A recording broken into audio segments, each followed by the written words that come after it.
Welcome to Jack Dodson'S Racing Insider News this week. You got a special guest here today, Jack. You got you brought your hot wife this weekend. Yeah, today. that's right. No grandkids either. No grandkids. No grandkids. No grandkids. One of them is. I mean, that was a good trade. Two. Yeah, it was a better trade than anything else I could do with. But not like that. I was gonna let it go for a minute.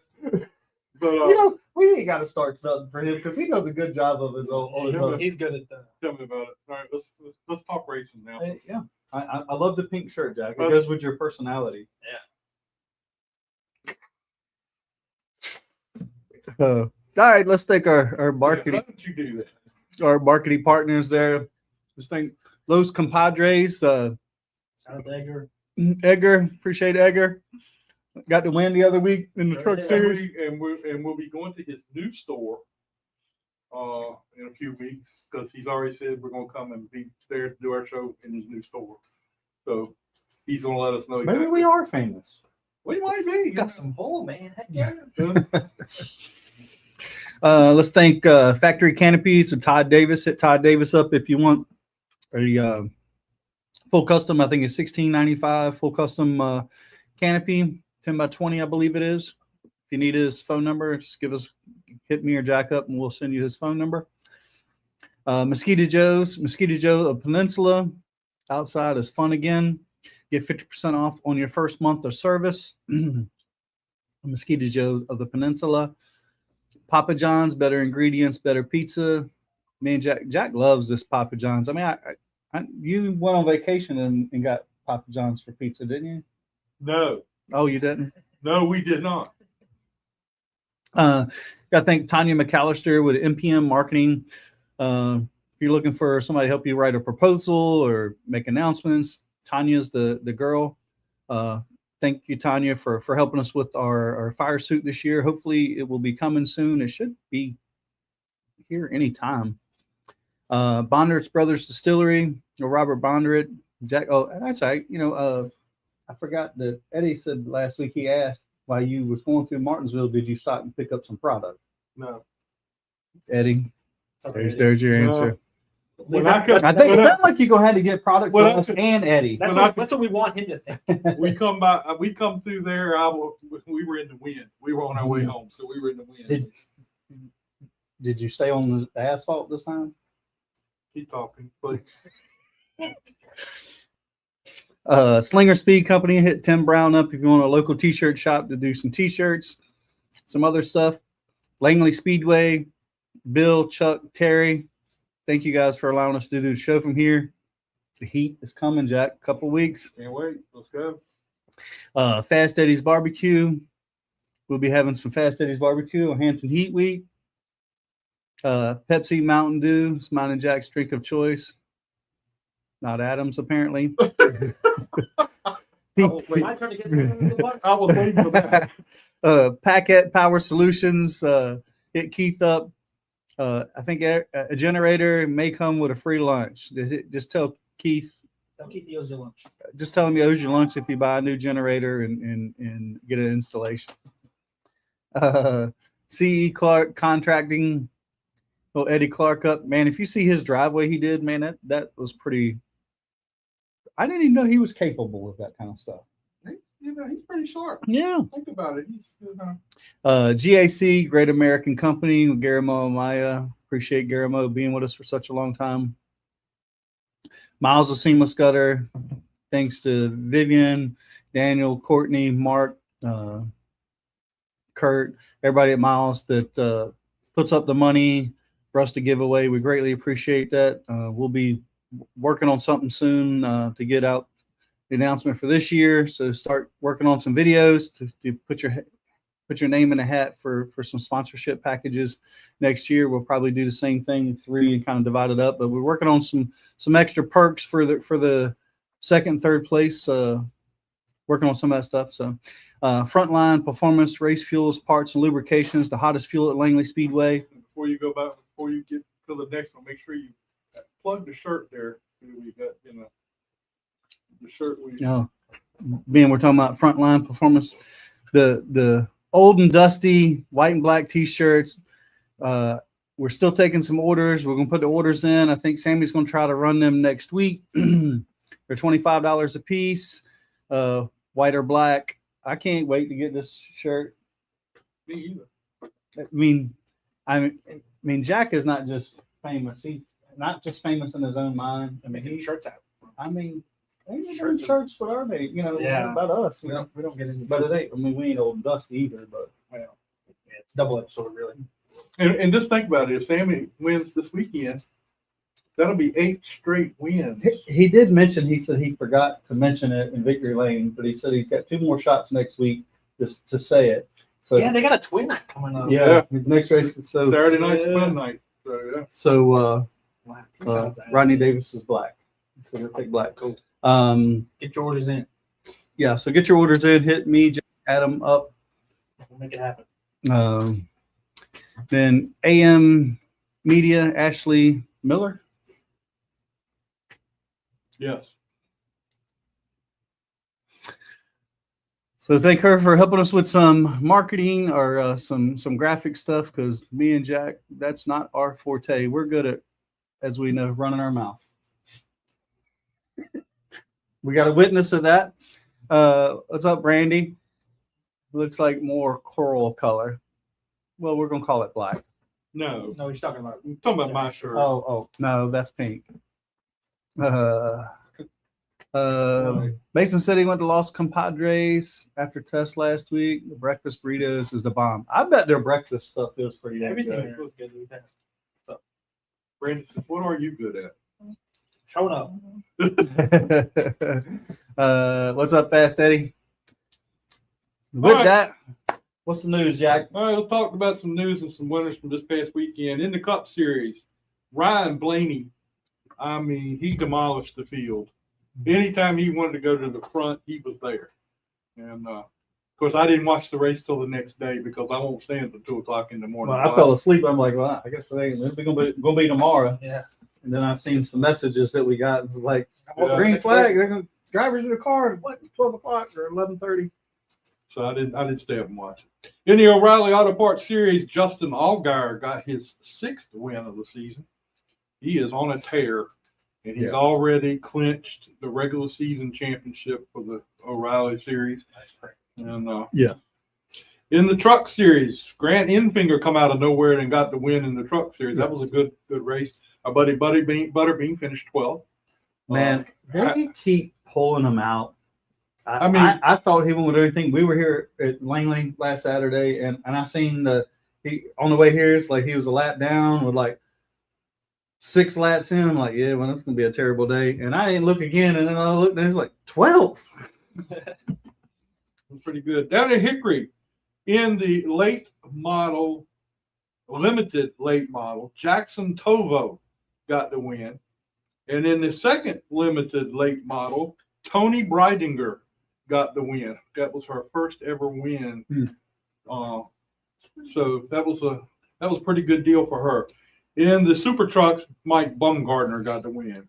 Up at Shangri-La Speedway in New York, the Super Stock Series, Garrett Zacharias got a win.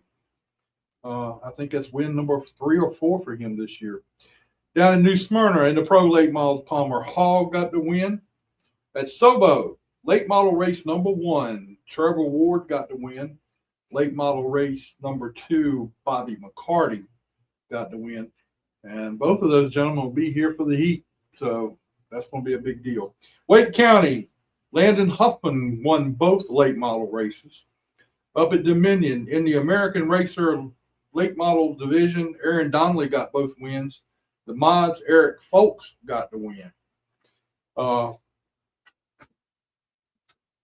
Adam wasn't here this weekend, so I'll have to do the pit road roundup this week. What happened, Jack? How was this race this weekend? This weekend was good racing. It was some good racing. I got to give it to Jacob Derrick. The car, Man, car what a he had favorite. was. I mean, that was a beautiful car. He It did, looked good. and it was. I mean, he was the hit, and thank goodness he won the race. Because I mean, It was so fitting and so cool. I mean, that car looked good. the graphics. I mean, that was kind of a combined thing with Bluzo's graphics or stencil of numbers, and then Ryan Matthews added some his flavor on it, put some of the numbers in the background or the pictures in the background. That was way cool. That It was was good. so fitting. Way cool. In the Legends, Zach Sprouse got the win. That was his first Congratulations. Legends race win here at Langley Speedway. Good That's a for big him. deal. Late models, some kid named Connor Hall won the race. I would have. I He heard was it. not. I didn't think he was going to win. I heard of him. How did you not think he was going to win? That was a joke. He Jack. hadn't been here last few Ha months. ha ha ha! We're joking here, I Jack. mean, good gosh, that's 10 straight wins? Well, I'm curious. I 10 talked with the to car store, I think. Yeah. 10 with the cars. to his crew chief for just a brief minute Saturday on pit road, and the census I got, I think after the heat, I don't know if he's going to be here as much as he has been. I think he's been here trying to stay on top of the racetrack. He's got to be clearly a favorite for the heat. Yeah, no doubt. Now, I think you're going to have some guys that are fast. I thought all the Edwards guys were coming, but apparently they're not coming. I don't think any of them's coming. Huh. There's not as many home guys As we would, that you would think that's going to come. but you're run. still going to have a good field with Butterbean, Connor Oh. Hall, Lee Pulliam, Yeah, they've already announced a bunch of them. Trevor Ward. He's going to be here. That's going to be a big Mhm. field. Yeah. In the U cars, Mikey Chin got the win. Congrats, Mikey. I've heard that guy before. In the bandos, Jace Rogers got the win in the bandos. The real number 3 here at Langley Speedway. That's I mean, right. you know, he's the only number 3. in And, his and Miles was 1-2 in that race with I heard he's our pretty good, too. sponsorship. And in the enduro division, Alex Floroff got the win, and our guest Season best. Bailey Nelson got 3rd. So she said it was her best finish so far, but we'll talk to her in a few minutes. Driver of the week this week. Well, there wasn't but one. I mean, one guy that, you know, he dominated. That's Jacob Derrick. He got the driver of the week. Deserving, Yeah. right? I mean, being Chambaluzzo's week, and my understanding on Wednesday he decided to do those numbers, and they were able to, get the numbers made, put on the car, and it looked good. I mean, when I came across over here and I looked over and I seen the car go by, I said, "Who the hell's running Sean?"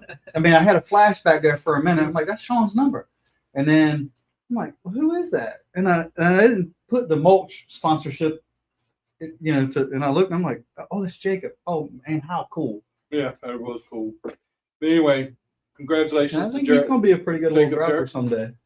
and for the driver of the week.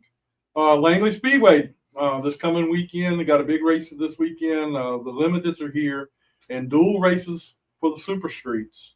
Yeah. So it's going to be this. And So Sammy's got 2 chances not to mess up and talk about your. that's your right. motor, Jack. And you better. The week after is Hampton Heat weekend. There is. So don't forget the Hampton Heat will be that following Saturday. Practice day on that Friday. Yep. Free and open to the public. And then who we got for next week? We can talk about. Well, the so heat far a definite is Jeff Bowen, the race stick man. stick man. Did you nail Bill Mullis down? I'm trying. I ain't heard He's nothing hard, back he's from him. hard. He's hard to nail down. I ain't heard nothing from him. So anyway, they're going to have a fan fest here on the front straightaway Yeah. Saturday. Concert. A concert and everything. 5:30. It's from 5 to 6:30. That's going to be down on the front stretch. So that's going to be a lot of fun. It's going to be a big weekend here with the Hampton Heat. Absolutely. So hope everybody makes it out. One other thing in the news, the IHRA, Who's that? right now they're nobody, but they have canceled the whole rest of the season this year. So it's they've uncanceled other things, and now they've uncanceled that. I don't know how that affects their regular series racing that they're doing at Pulaski. I'm not sure about that, but all the big series, The IHRA, rumors are running rampant, Oh. Jack. and they say they'll be back in 27. You're Who's taking that- gonna come back in 27 if they're not sure what's going on? Because they were promised I mean, a didn't they whole buy lot. a building? and They bought everything? buildings, divisions. They bought They- tracks. Did they buy the track? I know They bought Pulaski. They own Pulaski. Well, there was another track they were going to buy. Oh yeah, too. there was another one, but I can't remember who it was. But they do Somebody own said that Pulaski. if they let the cars tour there, they weren't going to let them buy the racetrack or something. Scott, stop Oh. cutting me off so much. She said she don't want I can't help it. All right, let's get our first guest in here because I know he's patiently waiting on us. Hmm. You gonna do your introduction thing? Yeah, let's see. Hold on. I'm gonna find it here.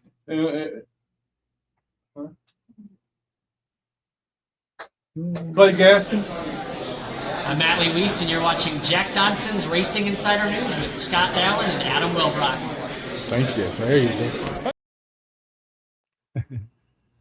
What's up, Wayne? How you doing, man? How you doing, gentlemen?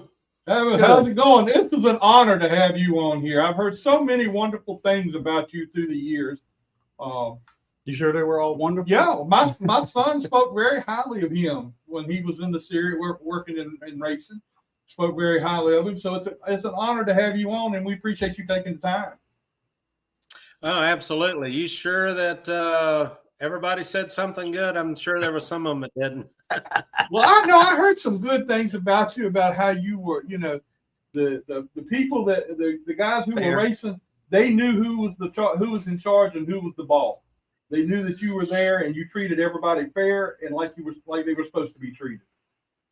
Well, I had the fortunate to learn from some of the best in the business working for.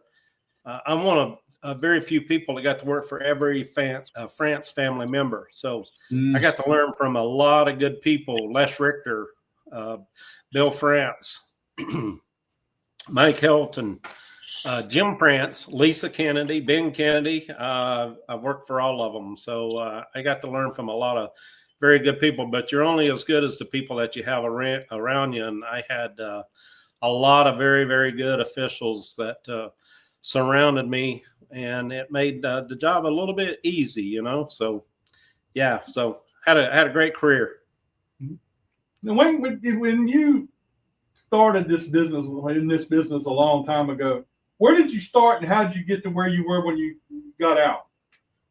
Well, let's see. That's a how much time you got?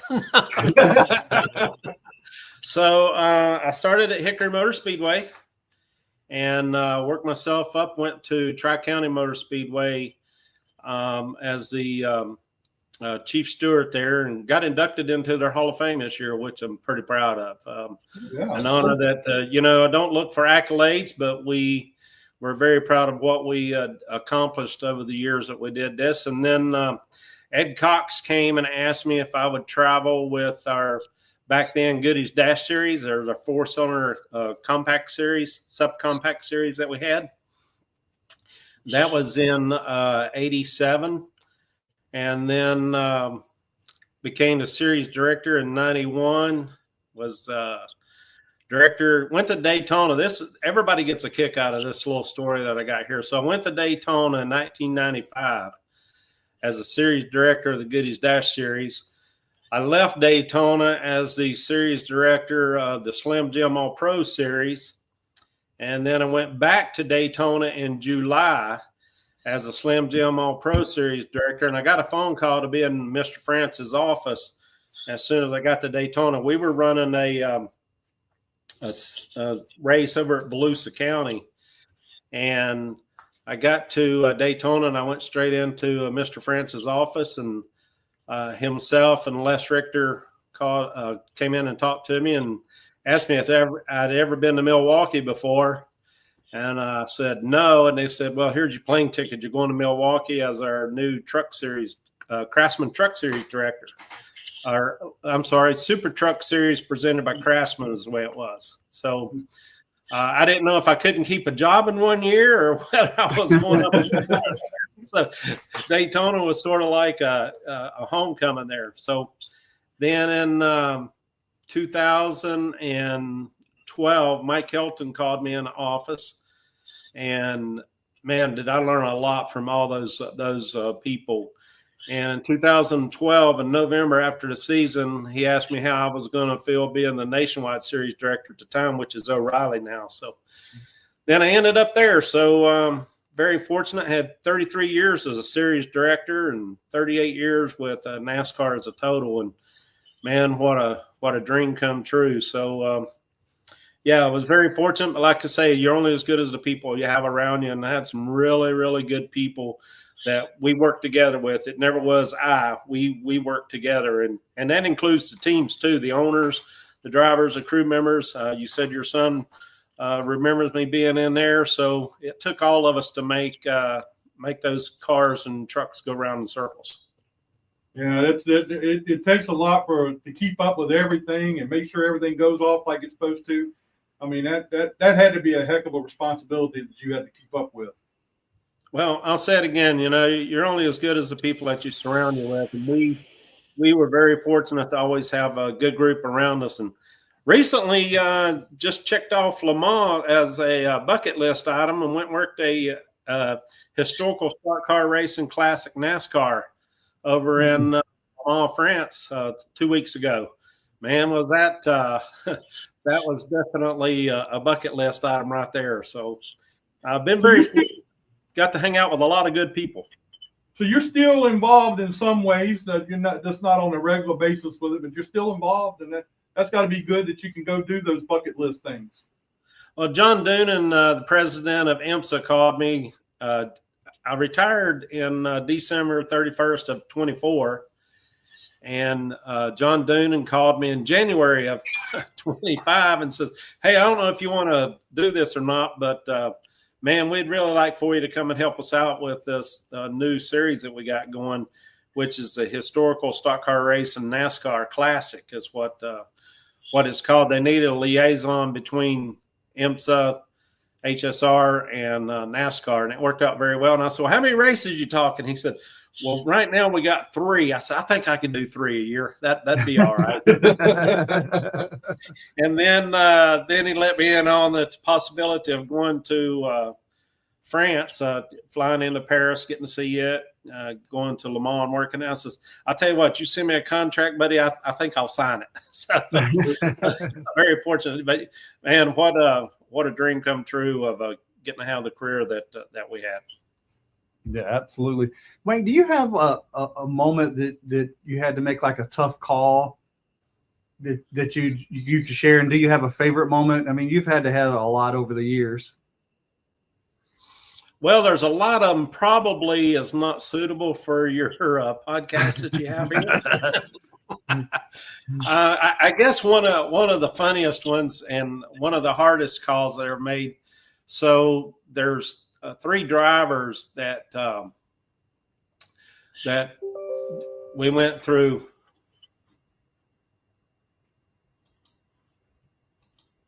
Oh, sorry there. I thought I lost you there. My apologies.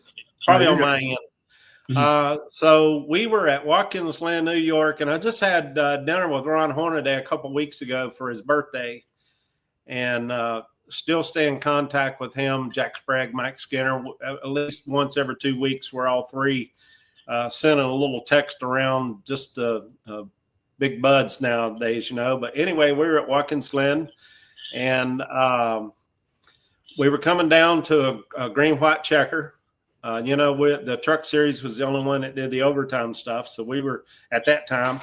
So anyway, we were coming into an overtime, and Ron was leading, and Boris said was on the outside, and they come in, and anyway, it looked like Ron really jumped the restart. So we black flagged him coming to the checker. He pulled into Victor Lane. We rolled his truck out. He tried to stay in Victor Lane. So this will just tell you the relationship that you have to have with the competitors, that he came to the trailer, he shut the door, and our trailer was leaning the wrong way. It's sort of like this was the front of the trailer and this was the back. Well, my desk was back here. Okay. So I'm trying to give you an example of it. And he had me toward the front of the trailer, and he had his back to my desk, and my chair started rolling. It hit him in the leg. He kicked the chair back. Well, it hit my desk, and he turns around, and he's still sort of letting me have it. And the chair rolled back and hit him again. And anyway, he picked the chair up. He slammed it down on the couch, and he went, so you're not going to change your mind, are you? And I went, nope, not going to change my mind today. Well, he went slamming out the door, and all of a sudden the door opened back up. Hey, you are stopping by for a beer on your way out? And I said, absolutely. Oh, that's cool. I was like, he's one of the toughest on freestyle.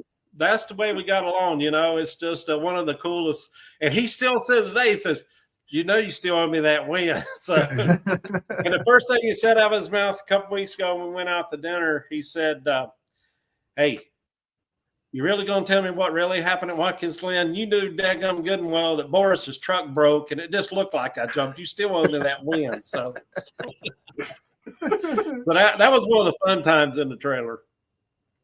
Yeah, that's a good one. I love that. That was a big deal when NASCAR brought the truck series in and started, and of course you were there and got to be a part of all that. I mean, that had to be a highlight to see the trucks come in and be everybody fell in love with them trucks. Yeah. Well, Mr. France said we had our banquet in San Francisco up on Nob Hill. And Mr. France come and sat down beside me and just in the lobby. And, you know, nobody knew who we were. And Richard Petty, he was there. He came and sat down beside us. And we were just sitting there talking. And he said, you know something, boys? What took the Winston Cup at the time 25 years to do, the Truck Series did it in 1 year in popularity.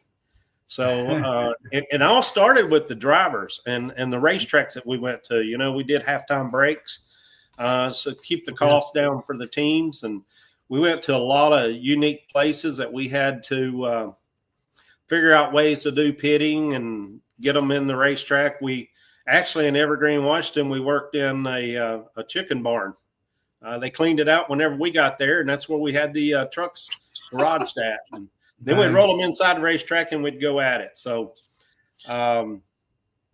just a lot of neat stuff that came out of the Truck Series, and the popularity there is still there today. And the champions, and you know, Jack Roush told me, he said, Wayne, I use this Truck Series to find my next driver, my next crew chief, my next crew members, engineers. And that's what it was for. And what it is for still today is that next star may come out of the Truck Series, the Craftsman Truck Series as they have today. So that was the whole thing behind it. But, you know, whenever Jim Smith won the championship, it sort of set a great thing, because he was one of the original founders of the Truck Series in the Daytona, and talked to Mr. France about coming on board and having a Truck Series at the time. So it was cool to see him get a championship before he got out of it. There was a lot of unique personalities through the years. Who were some of the guys that that just were completely unique to everybody else? Oh, Lord. Well, I mentioned three of them. Skinner, he, the first champion. And this part of the owners were a big part of it too, with Dale Earnhardt Sr. owning the team. And man, his garage is not that far from my hometown. And you go down there and you're standing there talking to the team about something that might make the Truck Series a little better, or something that might make the trucks better for everybody. And all of a sudden this arm would come around your neck, and man, I'm gonna tell you what, you thought he was trying to pop a pimple as hard as he would squeeze you. I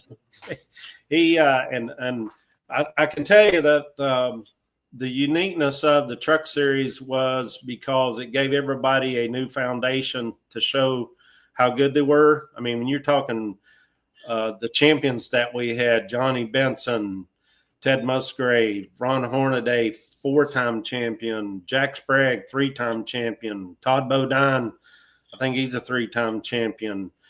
Skinner won the original, and the list just goes on. And probably one of the things that really made the Truck Series so popular, and I know a lot of people say that trucks don't need to be on speedways, but if you remember the first race that we went to Daytona, we had a long red flag for an unfortunate incident with Jeffrey Bodine going up into the fence.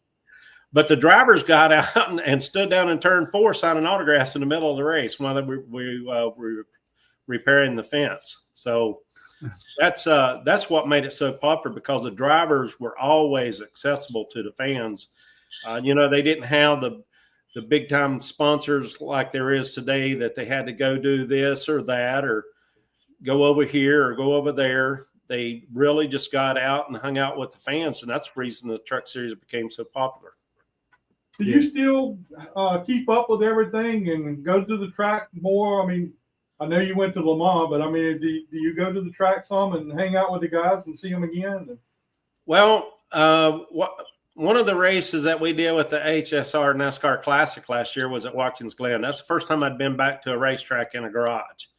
And I used to get a kick out of Jason Brownlow, Eric Peterson, which are the two lead guys in the O'Reilly series now.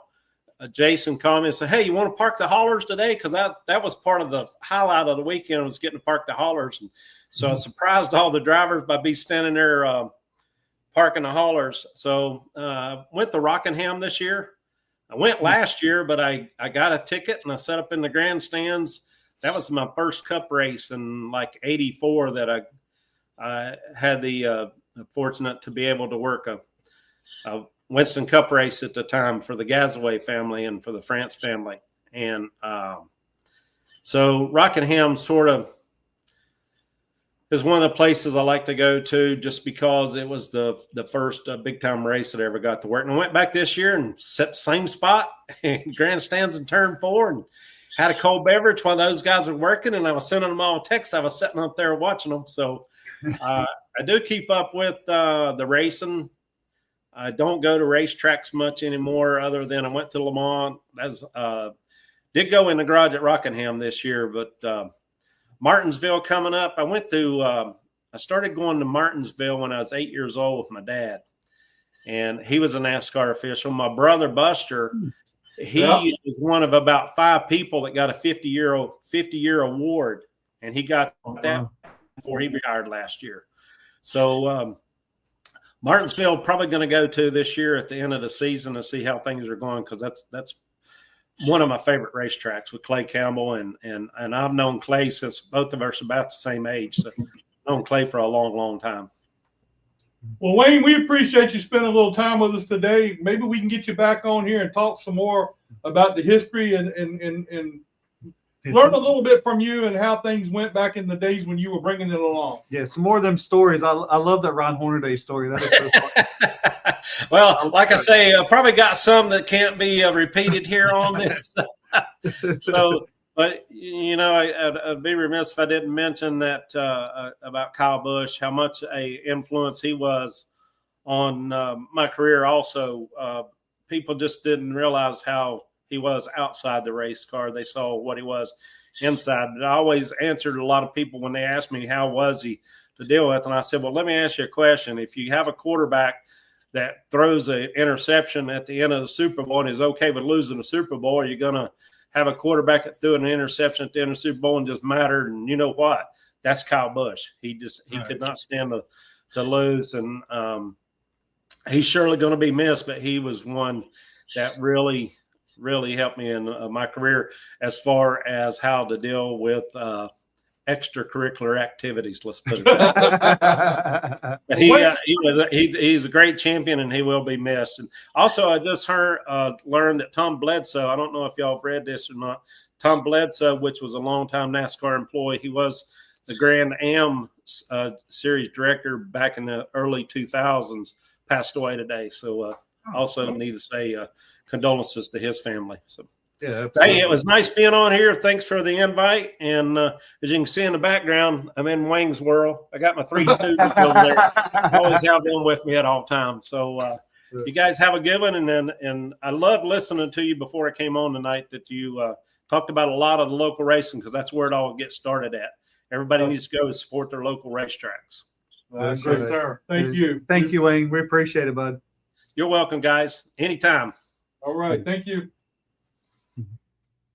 And how cool is that? That's cool. I mean, some of the stories they got, that Ron Horner story is pretty funny. Yeah, There's so many. I mean, there's so many stories like that. That is so cool. Anyway, all right. Let's get Haley over here and let her Come over here and take the hot seat. You have this one right here. Take the thing. Appreciate it. So, So, hey, how did you get started in this? For people that don't know who you are, who your family is, and your little dad. Shout out to Bill. shout out to Dad. My uncle actually, y'all know my uncle Charlie Bryant. He raced like way back in the day, and Sorry. Go ahead. that's a good thing. No, he raced way back in the day, and he got out of it. And then I don't know how many years later, but I think it was probably closer to 20 years later. He went back in the enduro division, and that is his favorite division actually. And so he got into it, drug Mikey, my dad, and even some friends along with it. And I remember Cody got in the bando at that time frame, and then I remember going, "Hey guys, I want to race," and I thought I was going to get a big fat no, but they were like, "All right, sure," and then here we are. That's how we got into it. So, yeah, no, just because he raced back in the day, and I was like, "That looks fun, let's do it." So, Yeah. I remember having a conversation back then, and I said, I promised wife, we're not going late model racing. I'm like, okay. and here we are. Here we are. Yeah, So this when is- did you finally get the chance to get behind the wheel of the car? So they had actually built me a car when I was 13, because you got to be 13 to race enduros. Okay. And the car was pretty much finished, and everything was done, but our shop caught on fire. And so that had like delayed my starting and everything. So then for my 16th birthday, Charlie gave me an enduro car. That was his present to me. And then, the guys at the shop got it all fixed up for me. So then once I was 16, which I think that was actually better because I had driven on the street at that point and, actually knew how to drive a regular car, let alone a race car. So yeah, no, they gave it to me when I was 16. Oh, this is a funny story. My dad, he wanted to make sure I wasn't going to get ran over at the start of the enduro race because it's chaotic at the start. And this was before we had rolling starts. This was when it was just go pretty much. And my dad took me to Churchill High School parking lot, and he made me drive a stick shift for 4 hours off and on. And if I stalled, he goes, "Nope, that's another hour." So he made sure I knew how to drive a stick shift, and we were out there for probably about 4 or 5 hours. So yeah, So it only took you 5 hours. to about figure it 5 out? hours. So yeah, it was crazy. I think he was having a little bit more fun time than I was because, remind you, we're just in a parking lot, and I'm only going up to like second or third gear in the parking lot. He made me wear my helmet, and I think that was just to make him laugh. But we'll see what he says about that. He made me wear the I had to helmet. get his side of this. Yeah, For for your sure. entertainment. Yeah. That's cool. It's like, all right. So then, what was it like your first time making laps here at Langley? Oh gosh, the first time making laps, I remember in the car, I was like, "Dude, I'm going so fast," and they showed me the video, and I was going about 35. It was rough. I was like, "All right." But yeah, no, it was cool. And I remember like looking at them like, "Are we sure I can do this?" Like I felt like I was flying. But they said every time they sent me out there, I had got back within my, I want to say third time out, I had got in the 20s, which when you're first starting, that's pretty good. But when you're trying to be competitive, the 23-second lap ain't cutting it, you know? So then Dad and Mikey and Charlie would like set a different goal each race. And I remember they told me, they're like, if you're not doing good, we're pulling you. You're not going to be a roadblock out there. And so I'm thankful they were patient with me and, actually taught me how to race and still teach me to this day. So, yeah. What is your vision for down the road? What would you like to accomplish at a race?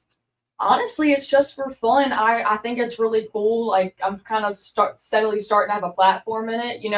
I'm currently the only woman driver in enduro division, so I think it's really cool. Honestly, it's just for fun. I absolutely do not want to like go into any other divisions. My heart is in enduro. Even if we had all the money in the world to do it, I actually just prefer enduro. Like the idea of spending a bunch of money on the car freaks me out. So I'm like, no, enduro is perfect. If I wad it up, I ain't that upset about it. So, but yeah, no, I guess as far as the vision would be just to keep having fun. I think it's a great opportunity. I'm also a hairdresser, so it's a good opportunity to put myself out there. Like, hey, y'all should come watch me race, but I can do your hair, So y'all don't know how many times like I've literally been in the pits or in the bathroom and somebody's like, "Is that Haley?" And I'm like putting their appointment in like through the stall door, and it's crazy. So I get a lot of business from doing it too. So Do you really? yeah, so it's fun. Does when you take your helmet off, your hair's still good? Oh no, she's rough. She is rough. Yeah, no, literally. I don't know. If That'd be a good advertisement. You have to fake a video. I will have to fake a video. No, it was funny. We were, Dad wanted me to take a picture. I'm sure y'all have seen the big parts barn tent when we bring it out. And he's like, "Oh, your car's lined up perfect. Let's take a picture." And he goes, "Oh, you need my hat right now." He made me wear his hat in the picture. And I was like, "Okay." That's funny. So yeah. But- So who do you, when you're talking about racing, who do you look up to, idolize as far as racing, other than their family? Other than family. And Charlie. Oh. Well, I wasn't going to think about Charlie. I would look up, but anyway. Go ahead. Yeah, other than family, I'm a big like Dale Jr., Dale Sr. girl. Like, obviously, I've watched Dale Sr. like just in past. I've never seen him in person, obviously.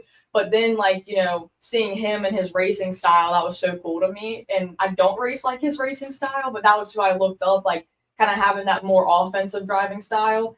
And then being able to meet his son and like kind of being like seeing the legacy right in front of you, I was like, oh my gosh, like I was stunned when I met Dale Jr. So definitely the two of them for sure. So Oh, I mean, you were here when he was here last year. Yeah. So you were starstruck like everybody else was around here. yes, I was trying not to be so like, okay, he's famous, like act cool. And then I was like, oh my gosh, Dale, can I have an autograph, please? Like I was freaking out. So Now, you mentioned you're the only female in the enduro division. currently, there used to be more. But Well, I know, but okay, currently you're the only one in the enduro division now. How did the guys accept the fact that you're out there with them? We're gonna take my family out. My family's very supportive of it. The other guys, there's a lot of crap talking that goes on. There's a couple bets. I've had some bets with some of the guys that I gotta cut their hair, but if I win, I get to shave number 11 in the side of their head. I love it. We've had a couple bets like that. I think sometimes Whenever this They- bet comes about, can we? Yeah, I'll can y'all let y'all come here- know. No, just come here Tuesday and do it. okay, we'll do it here. Yeah, Like, we'll I'm take it doing on live. live. That's Yeah, crazy. I think some of the younger guys, I think it's fun for them to kind of like crap talk with me. I think some of the older guys get their egos hurt a little bit, and you would think like some people have the mindset that because I'm a girl, they're gonna race me easier. No, they race me just as hard, if not harder. So I think they secretly don't like it and they try not to show it, but I think some of the other guys kind of get a little irritated if I'm performing better than them, honestly. And you know, I'm thankful. We got big egos. And that's okay, you know. And I knew going into this, I have like a little bit more of a target on my back. But I kind of think it's fun, you know. I'm like, hey, like, you know, I finished better than you. That it is what it is, and that's it, you know. Well, it's got to be that much more gratifying for you to like beat them and then maybe talk some trash. No, literally, and it don't work out every time like that. I'm not Oh, the sure. perfect driver by any means, but it is kind of rewarding in a sense. If like I just won't even say anything when they're talking, and then I'm like, my driving did the talking for me, you know. So that's all I gotta say. So what is this your second year, third year? It's Where my we? 5th year. Your 5th year. Okay. So when I started out, I thought I was better than I was, but nowhere near, you know, enough to stay out there and be out of the way. But my first couple years, you know, I had like a good starter car. I was driving a 4-door Altima, which that was a great starter car, but it was not a car that was going to win against the Hondas and the Acuras and things. So then Parks barn cars are pretty fast. yes, and so then my dad got me the Honda Accord, and he was like, hey, you can do some, you know, real competition with this. And so then I got in that, and then Dad was kind of like, you know, I think I got my little win, I'm done with it, you know. And so he's like, you know what, we're gonna sell your car and you have my car. And so now this has been the season, I'm taking it most seriously. I think I'm 4th. It comes out today. I think I'm 4th in the championship right now. So yeah. Are you having fun? Oh yeah, this has been the funnest season yet. Just because like it's a big difference from when you're like learning it to when it's finally starting to click. Like I'll, you know, reference back to something Charlie or Mikey or my dad told me, and I'm in the car like, oh my gosh, I understand now. And it's like it clicks, you know.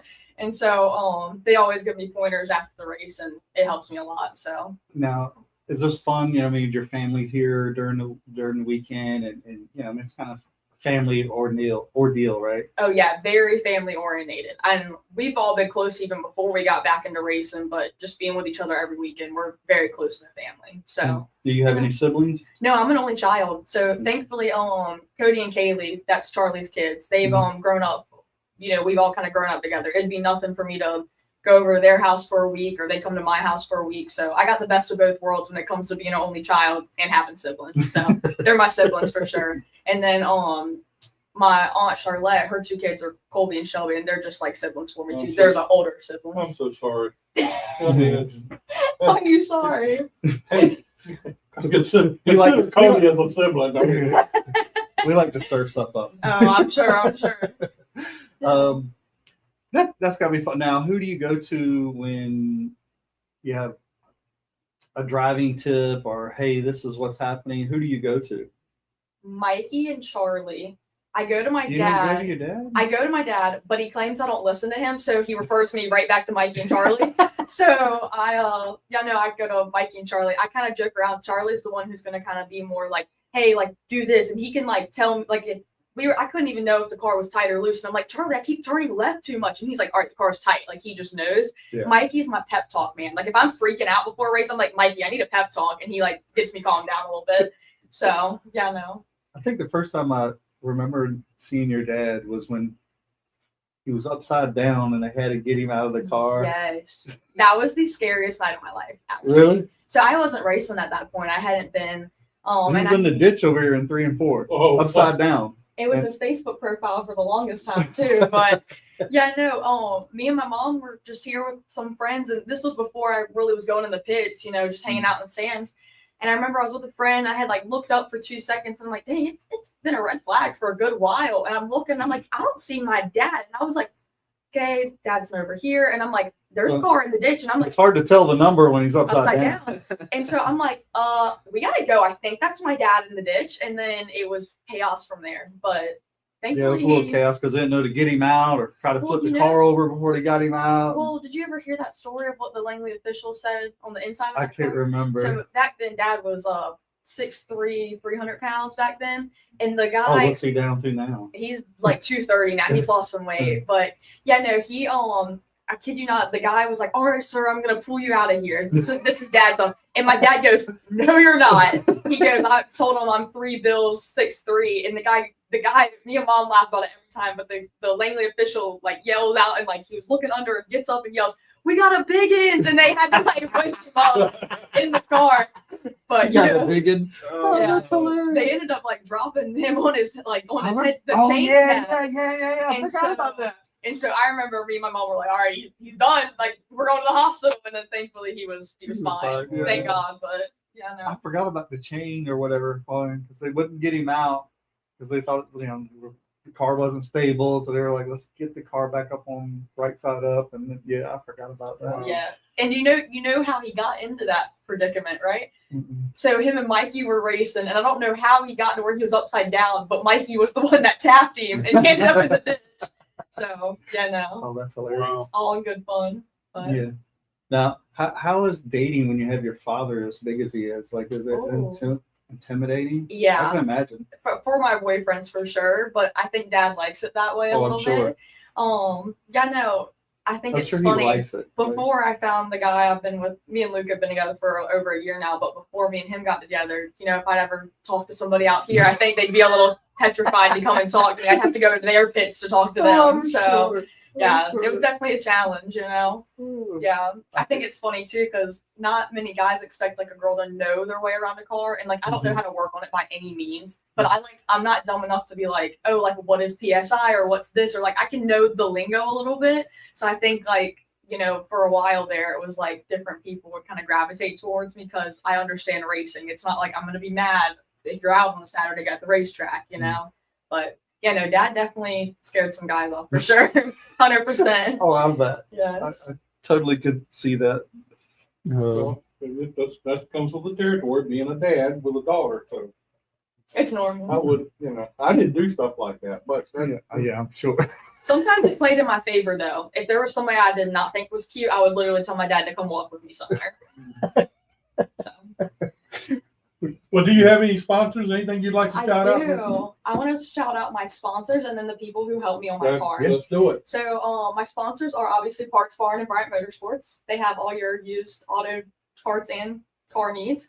Honey Hair Lounge, I'm a little partial to that place because I work there, but I think we do the best hair in the 757 personally. So shout out Honey Hair Lounge. Obviously, I Buy Jeeps is my dad's company. He buys and sells Jeeps. If you have any questions, you can contact him. And my last sponsor is Embroidery and Print House with Pam and Marshall. If you need t-shirts or anything crafty, they will be the one to get you right. Now, special shout out. I got my cheat sheet, y'all. I don't want to forget nobody. I want to give my mom and dad a huge shout out for being able to make it happen for me.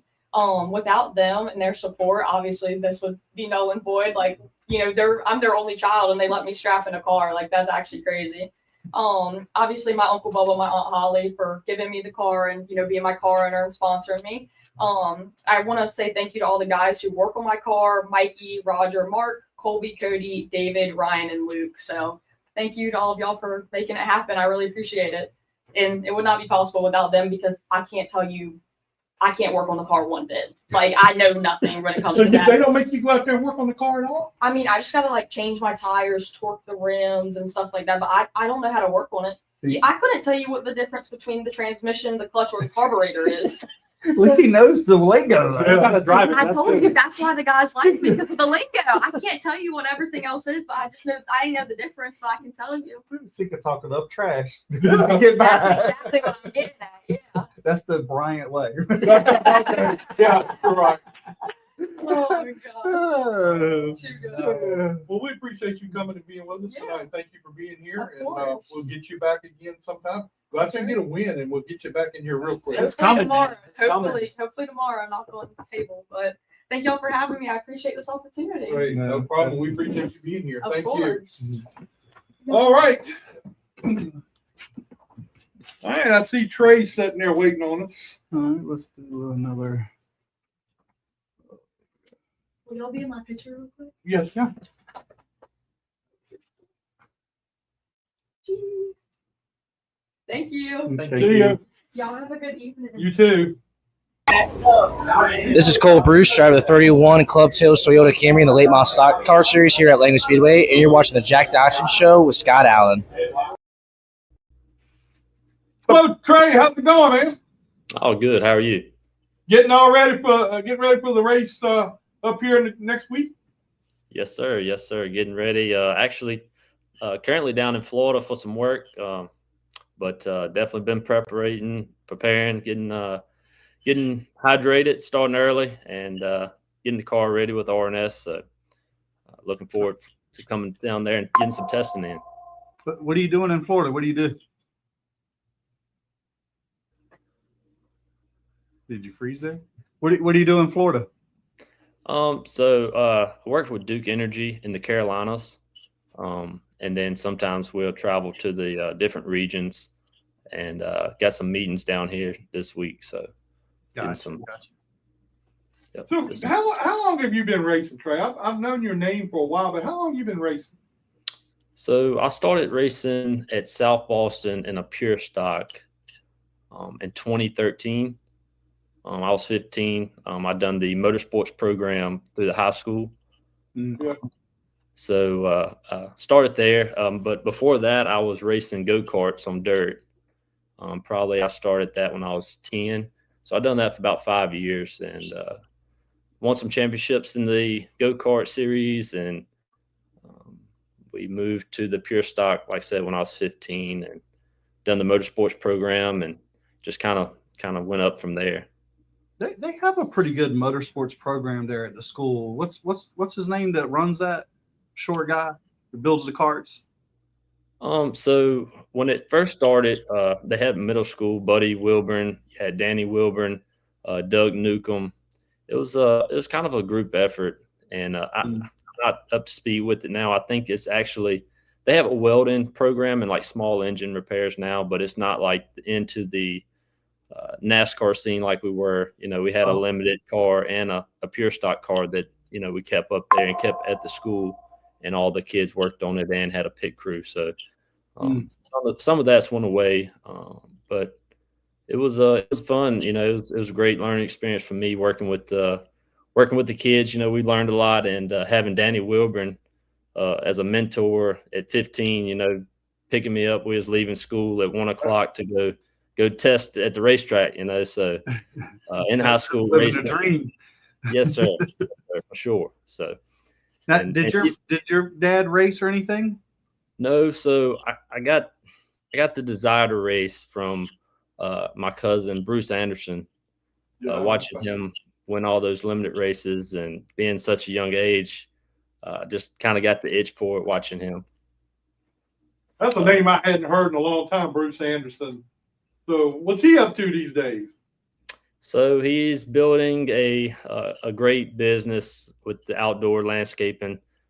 Anderson Outdoor Solutions, and he does turf. So he's working all the time. He's got two great little boys, so he does that. And I think he's still got the desire to get back in the car a little bit here and there, and he just hadn't pulled the trigger yet. So kind of like me, got a lot of work, a lot of family, and it kind of budget for racing has went a lot higher than it used to be too. So that's for sure. Now, how's things going this year at South Boston? How's things going for you down there? So I help Steve Stallings and Blake Stallings kind of really help my racing career when I moved up from pure stock into limited and in the late model series. And I've been around, stayed in with them, helping them a little bit. I hadn't really raced much last year. Steve had the backup car and was like, "Hey man, jump in and race it," and had a great run. We almost won the race. Me and Peyton battled down to the last lap. I overdrove the corner, getting a little rusty, drove it in too deep, trying to get that win, and he got around me on the last lap. But this year, just been really focusing hard on the Triple Crown races. So we raced the Triple Crown race, South Boston, the big race there, and finished 8th.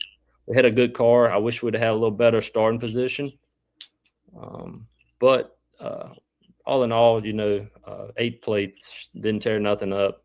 It's a great start into the Triple Crown, I feel like. So you come to Langley Speedway. Have you raced here before? Do you know a little bit about Langley? Yes, sir. So we've had some good luck there at Langley. I finished 4th there one year. I can't remember which year. And so we've had a great car there. A couple of times we raced there at the Cars Tour and was passing for 3rd or so within the Cars Tour one year and got a flat left rear tire. So ended up like 12th or something in the Cars Tour race there. But we've had some success there and we had some bad luck there.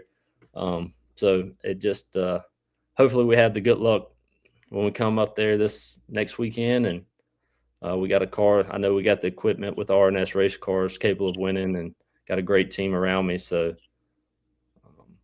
I'm looking forward to it. How did you get hooked up with RNS race cars? I mean, I've heard about them for a long time. How did you get hooked up with them? He just broke out the TREY Cruise checkbook. Oh, no, man. I'm very fortunate to get the opportunity with them. Like I mentioned earlier, Steve Stallings, he's part of the RNS. He's the Stallings in RNS, and I've had a great relationship.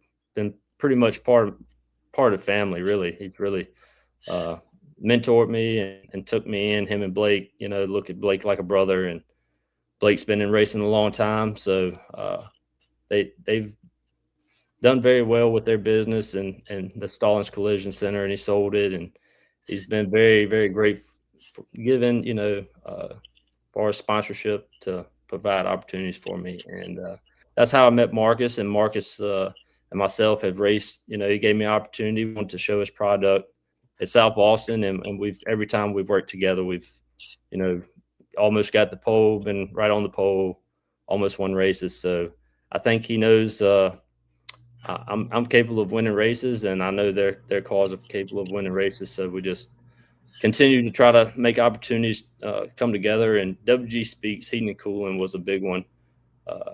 Vicky Clark and everybody there to really put this deal together. So getting ready to come down here to Langley, what kind of changes do you have to make in your car to come to Langley as compared to what you do at South Boston?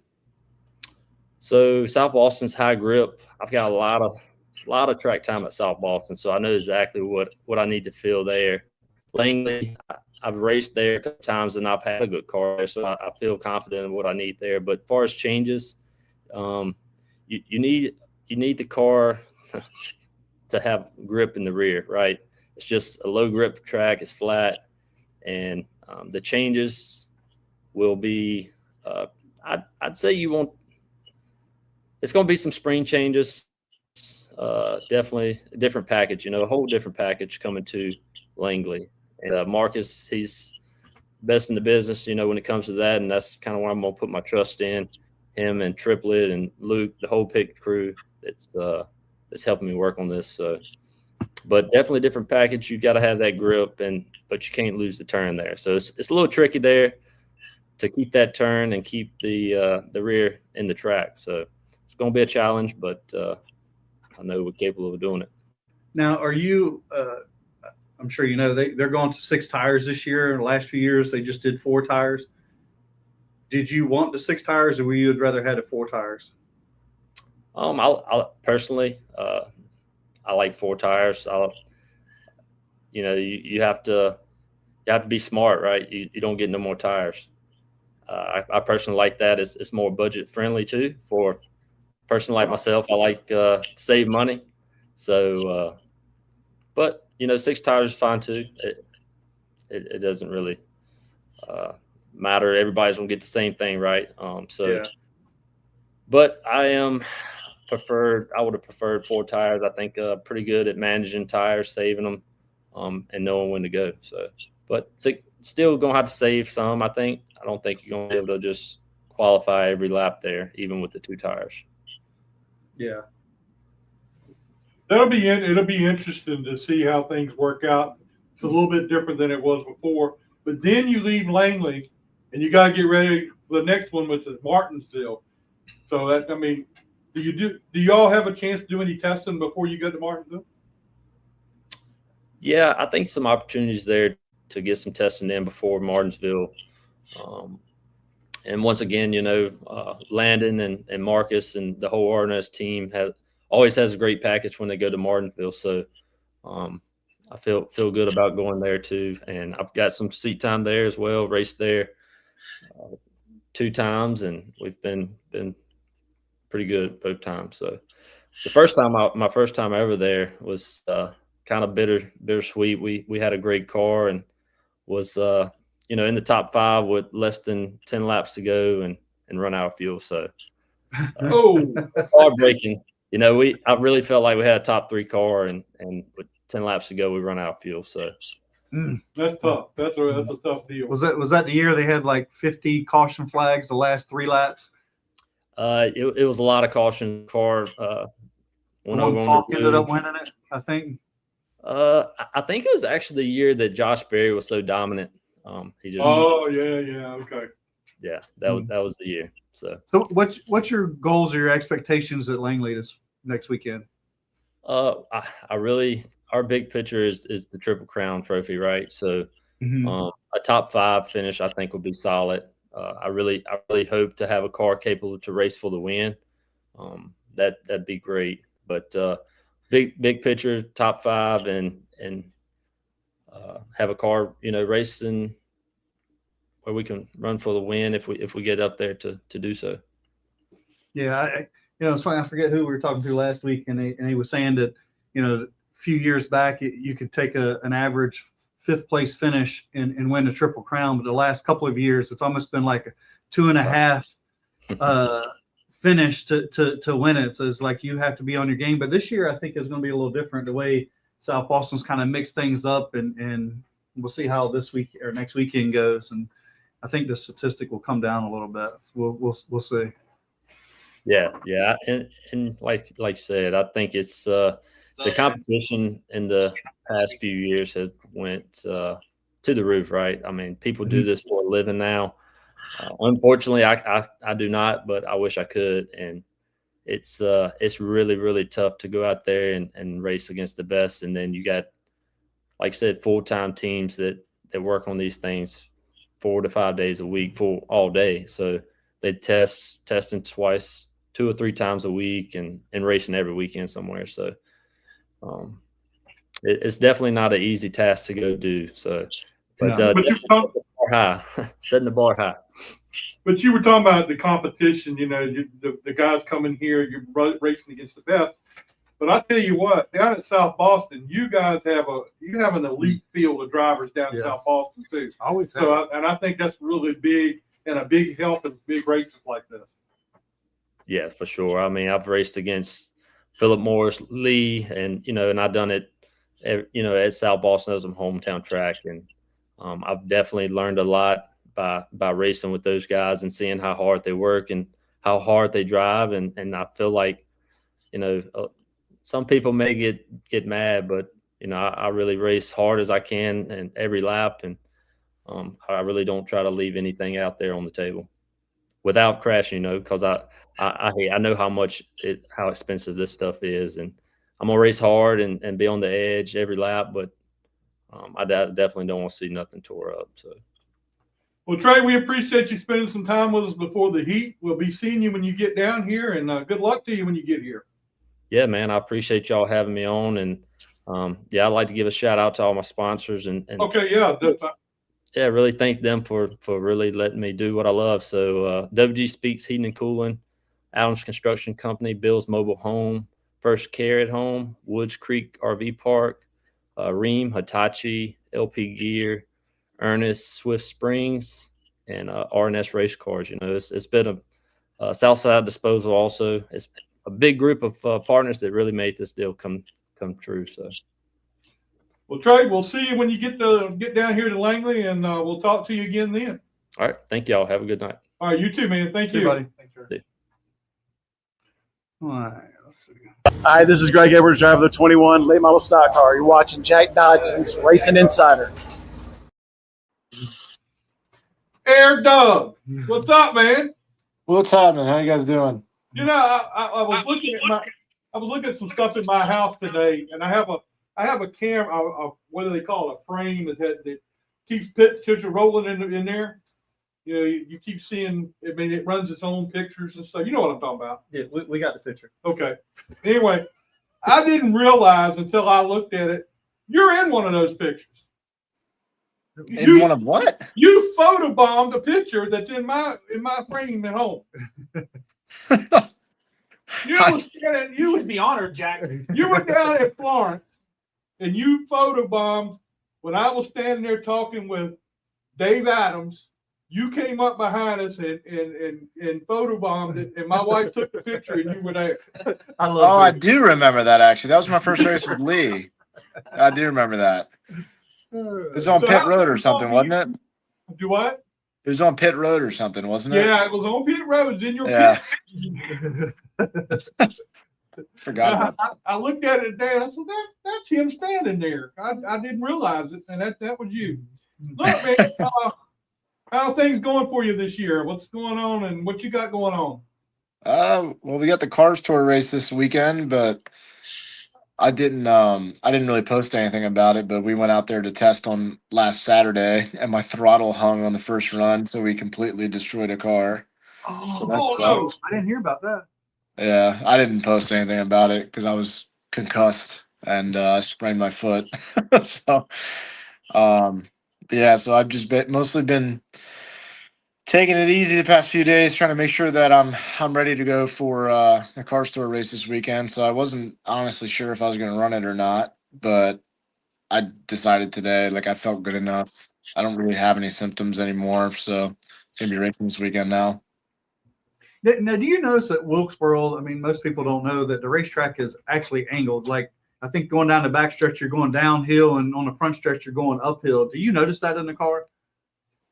Yeah, I think it's the other way around. I think you're going downhill on the front stretch. Yeah, but no, I mean, you definitely feel it because it's an absurd feeling because you don't really go too much faster because of the chip. Like, the chip kind of caps you out. But, I mean, you feel it. Like, your first few laps up the speed, you can definitely feel the G-forces when you throw it down through the corner because you enter on the top, you don't use a lot of brake, and then you're immediately back to the gas. So I think that was actually the straightaway in which my throttle hung was getting into turn one. So fortunate enough, we enter in the middle, so I didn't have a extremely long path to hit the wall.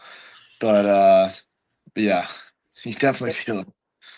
And you're running your own team this year, right? Yeah. So now we're down to one car. That was our brand new car that me and Minnie wrecked at Wake. So it only had 2 races on it. Damn. Yep. Sounds like that's a bad omen. You and Minnie wrecked it, and now Well, you're trying to start something. Me and Minnie didn't wreck it. Minnie wrecked it, but okay. Let's get that straight. See, I knew that. I don't know why. I don't know why I said it like that. Minnie wrecked it. So it destroyed the whole greenhouse and then the back of the car as well. So, I mean, that car's been through hell, but I ain't gonna go through no more hell. It's completely destroyed, so there's no saving it or nothing. We're just getting another car now. What chassis do you run? Reynolds. Reynolds. Okay. Yeah. He's definitely got some nice stuff. Yeah, yeah. I was really excited. I was looking forward to that race because I wanted to take the fresh metal to Wilkesboro. I just felt like it would be faster. We had our best motor package in there, and our first lap, I think we went third. Like it was kind of drizzling, so I waited a little while for it to go out. Our first lap, we went third. I don't remember what second bracket you run at North Wilkesboro. I want to say it's like 18 seconds. Maybe we ran like an 18.5, and then I went down in the turn one, lifted off the throttle, but the throttle didn't lift off the floor. So when you got down there, you didn't look around for a minute to see if he hit you or anything, right? no, I was pretty sure that it was just the throttle. But I had to say it. It was right there. no, you're good. So what are your plans for the rest of this year? I know, are you going to run all the cars races, or what's your plan? Yeah, I've ran the entire course tour season this year, so I intend on running the rest. I mean, this race was only up in the air because of my concussion, Right. but I feel good, so I'm gonna run that. I'll be with y'all next week. Well, yeah, I guess next week for the Hampton Heat. Finish the Cars Tour season, run Martinsville, and then I'll probably run the big races at the end of the year, like the South Carolina 400 and the Thanksgiving Classic, and just go from there. So what's your expectations going to Wilkesboro and then coming here to Langley? Well, honestly, at Wilkesboro, I haven't fully committed to the race. So I just got done talking to Kip Childress literally before I got on here, and what the plan is right now is that I'm going to test on Thursday in practice, but if I show any sort of symptoms of a concussion, I'm not going to race. So a short-term goal right now is just to be good enough in the head to be able to be on track. So I'm hoping that, and then once we get that down, because I'm sure I'll be good enough. Once we get that down, is to be fast, and truly felt like when I was with Lee and them last year, I learned a lot at Wilkesboro on the second trip we had, and we were really fast, and we had a tire blistering. We were going to run top 5 probably. So I'd love to jump right back on that. Like my second car is no slouch. Like the car that we're bringing is not a side piece. Like this is the car I've been running all year. It's a great car. It's had chances to win races, and It's a main piece. I'd love to, continue on that path and hopefully compete for a win this weekend. Doug, I've watched you race a lot over the last few years. I've watched you race, and you are a hard charging driver, and I admire the way you race. But sometimes, I think a lot of people, they don't look at it that way. They look at it like you're trying to bully them around or whatever. But you're a hard charging driver. I mean, that's just the way I see it. Yeah, I mean, I'm definitely aggressive. I feel like I've upped my aggression more in the past 2 years than I've probably ever been in my life. But I mean, the tour puts you in a tough spot because I was literally talking. Parker Eatman and Connor Hall are my neighbors, and so me and Parker Eatman were going to the gym today, and I was literally talking to him. I'm like, man, it's like feels like in our stuff, you either bully or you get bullied. And I felt like last year when I was with Lee, I kind of got bullied a lot, and then I made it a point going into this year that it's just not going to happen anymore. And that's just how it's got to be. Like it's just so close. I try to race as clean as possible. Like I don't try to put people on their ass. I did it to Connor Jones a couple weeks ago, but I didn't mean to. But I mean, it's just to the point now. You just have to be that way if you want to be, competitive. Yeah, but I like because you own it though. Like I do enjoy that part of it, that you're aggressive and you just own it instead of like, well, I don't, they just kind of downplay it, right? Just own it, man. I love it. Yeah, I think it's dumb when people kind of like beat around the bush a little bit and like, oh, I didn't mean to do this. It's like, man, you meant to do it. I personally don't feel like I've ever, at least in the past 2 years, I don't think I've done anything to I don't do anything to anyone that they wouldn't do to me. At least I don't feel like it. Obviously it's situational at certain times, especially if you look at Wake County. But well, I think sometimes, I think we all are guilty for something like that, right? Yeah. But also, I think sometimes, when you say you drove into a corner and you got into somebody, you didn't intend to wrecking them. you might intend to get into them a little bit, but you didn't. Sometimes things get a little misjudged, or you're like, oh damn, I mean to go quite that hard on him, Yeah, that was exactly the thing with Connor Jones at Ace. Like I think he was third, and I was running fourth, and I don't know if it was Landon Lewis or Corey Heim was catching me. Somebody was catching me, and I was like, man, I just need to get around him. I was faster, but I couldn't quite get underneath of him, so I was like, I'm just gonna move him on entry, and then he kind of moved up, getting into the corner, and the second I hit him, he went around, and I was like, oh my god, because I like those guys. That was that whole team. I didn't want to be the guy that put him on his ass. So you're racing Wilkesboro this weekend, then you're coming to Langley. What kind of things do you have to do between times to prepare for Langley? I don't know, maybe lock Connor in the house or something like that so he can't make it to the track. Flatten his tires when you leave in the morning.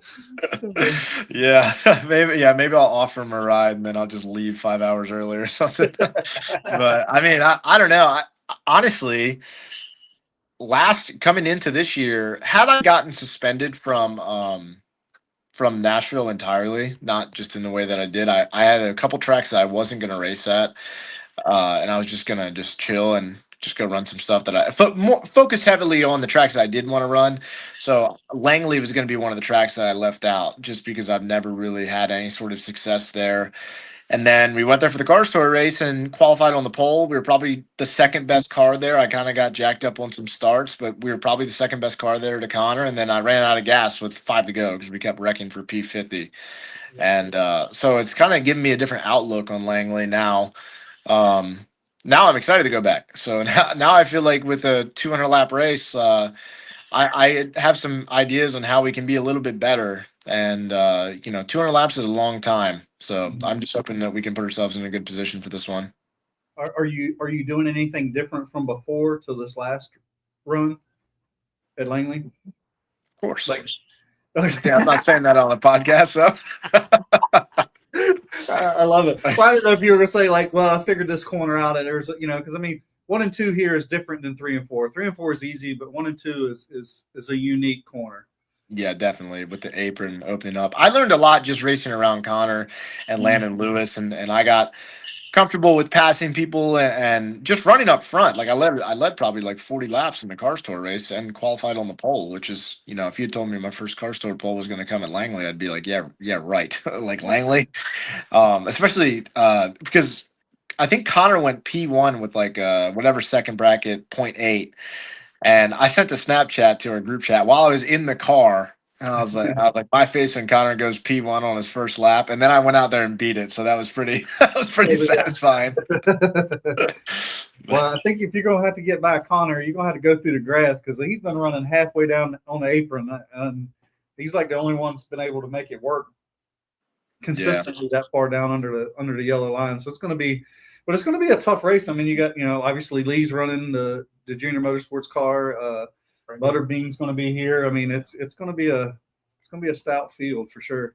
Yeah, and I expect nothing but our best there. So I think if we just bring what we got, we're definitely going to be a top 3 car. And I feel like we've done a really good job this year of not really focusing on what other people are doing, focusing on the run that we're on, how many heat cycles we have, how many laps we have. I set a basic expectation before I go on the track every single time, and not getting flustered if we're 20th on the speed charts because we didn't mock up this practice or something like that. Like we do a good job of staying at bay with where we are. And I think if we approach Langley and Wilkesboro like that the same way, then things will fall into our hands. I love that thought process because it's so easy to watch Connor or Butterbean or something to come here and then kind of, it will take you off your course, right? And you'll get running down some other road and it doesn't work out as well. And quit worrying about what other people are doing and just work on your own stuff. And we kind of tell, new guys come along, they worry about what everybody else is doing. Well, he's probably cheating. He's doing this. Quit worrying about what everybody else is doing and work on your own stuff and make it good, Exactly. So I love that outlook. I think in the final practice in the cars tour race, I was 20th. And I literally felt like we had a pretty good chance of getting the pole, and then we did get the pole. So if you just had looked down the speed charts in that final practice, you wouldn't even considered us to run up front in that race. But you know what I mean? We focused on driving. I knew that we had a pretty good, we had a decent mock run the practice before, and then, we didn't get bent out of shape being 20th. We just stuck with what we knew would work, and it did. So I've asked most everybody else is coming to run the heat. They're going to 6 tires this year. Last several years they've run 4. What would have been your preference? I don't really care, to be honest. It's 200 laps, so it could be 12 tires if you can't. That's what you get. Oh, Doug? you got me? There it is. Can you hear me? Yeah, we got you now. Okay, I can't hear you guys now. Oh, Yeah, maybe I should disconnect and reconnect.